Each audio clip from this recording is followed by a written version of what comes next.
name is Jonathan Sines. I'm the Director of Legislative Affairs for Liberty Institute, a legal and policy group here in Texas, working on these issues that are important to Texans and issues across the country. When it comes to education policy, what happens in Texas doesn't just stay in Texas. And why is that? Because Texas is a leader in education, and it's also one of the largest states. And so when Texas adopts certain standards and textbooks, you can be guaranteed that those textbooks and those standards are going to be adopted for almost every other state. And so that's one reason why this issue has become so important, and there's been so much attention regarding history and social studies.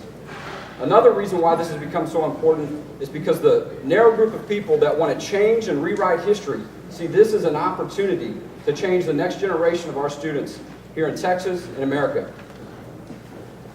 What we want is what most Texans and Americans want, and that's accurate social studies and history standards for our students. Efforts to remove what makes America great and remove our Judeo-Christian values that have had an impact on our social studies and our history and the founding of our government is a form of bigotry and intolerance that we think the State Board of Education should reject. The current liberal efforts to indoctrinate, infiltrate, and saturate our public schools and our students is a type of extremist ideology that we think the State Board of Education will reject and that we're soundly against. And one of the reasons this has drawn so much attention from teachers and also from parents is because some of the outrageous proposals that began not by the State Board of Education, but by an unelected group of persons that were given the opportunity to review and make changes to the curriculum. Well, what were some of the changes that they proposed? They wanted to take out Independence Day in some sections. They wanted to remove Veterans Day in some sections. They wanted to take Christmas out of the list of holidays. They wanted to take Neil Armstrong out of the standards. They also wanted to remove Thomas Edison and Albert Einstein from some sections. And the list goes on. Now, thankfully, the State Board of Education has corrected a lot of those missteps, but there's still some work to be done.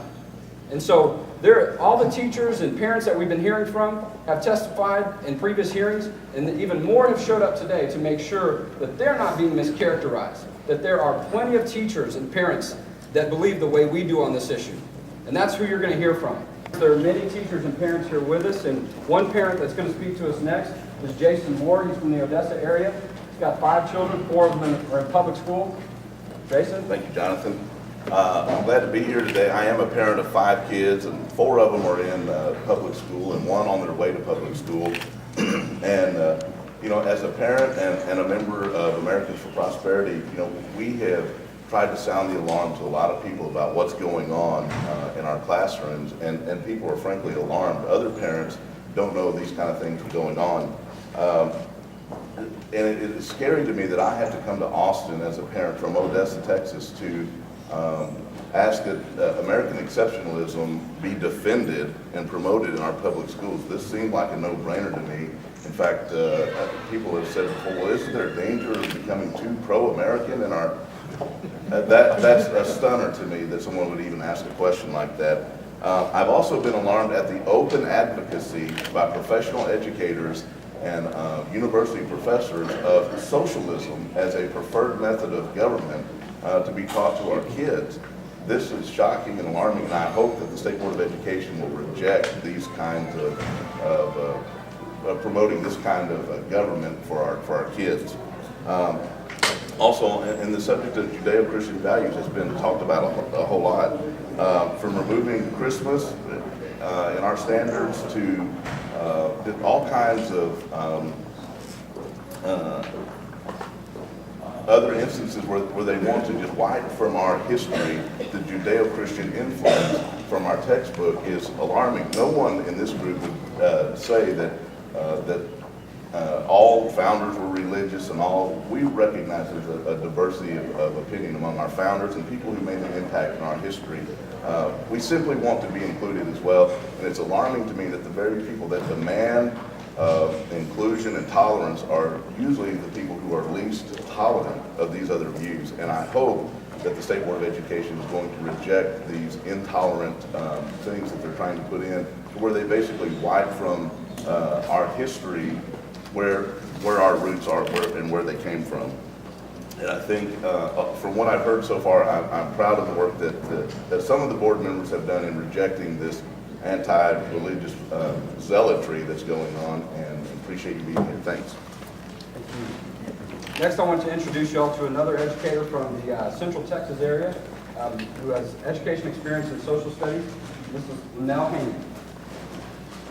Hi, I am Linnell Haney, and I graduated from the University of Texas in the year 2000. I have a bachelor's degree in education, and I have a specialization in geography, and also an additional certification in reading.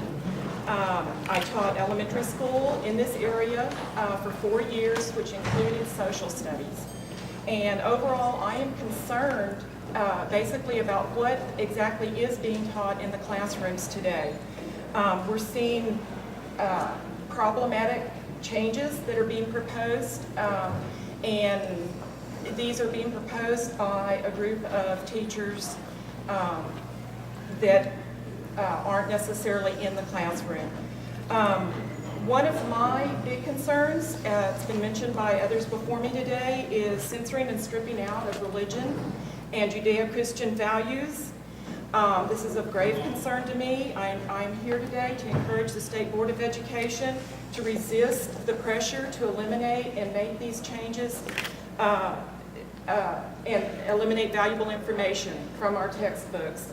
My personal experience in the classroom was that I did see the issue of religious censoring, and if this is taking place in our classroom and proposed changes are implemented, this is a grave injustice to not only the children in the state of Texas, but all over the United States. Thank you. Well, and this issue obviously is a major concern for parents and teachers, but we've seen legislators weigh in. And but I think that some have not heard from other legislators that have a differing opinion from some of the legislators that we have heard. So I want to introduce to y'all State Representative Wayne Christian. Thank you very much, John. It is my privilege to represent in the Texas legislature, along with Representative Dan Flynn, the Texas Conservative Coalition, which is the caucus of the Texas legislature. And today I speak for over 60 members of the Texas House of Representatives and some members in the Senate in expressing that we understand across the state what the TEKS curriculum means. You don't have to explain to us what's going on. We've been told by our teachers across the state. We know the problems, we know the positive things, but we understand what it's about. And it's amazing to us that we can see the significant changes being suggested by a group of people that respectfully have done their volunteer job, but they're unelected and do not have direct consequences to their beliefs, their ideas, and their findings to the voters and the citizens of Texas. And so it's concerning us that an unelected group would make those type of decisions. In Texas, we value a strong public education. Prepare students to be productive citizens with a full understanding of the history that created our present-day state. For social studies, we are taught correctly without bigotry. Standards must continue to reflect the Judeo-Christian underpinnings of our nation and society, and America's greatness is not to be undermined. It is built the finest, the strongest state, and the strongest and best nation in the history of planet Earth. And the changes that are being suggested here by this committee are ones that we are going to ask the State Board of Education as legislators not to accept.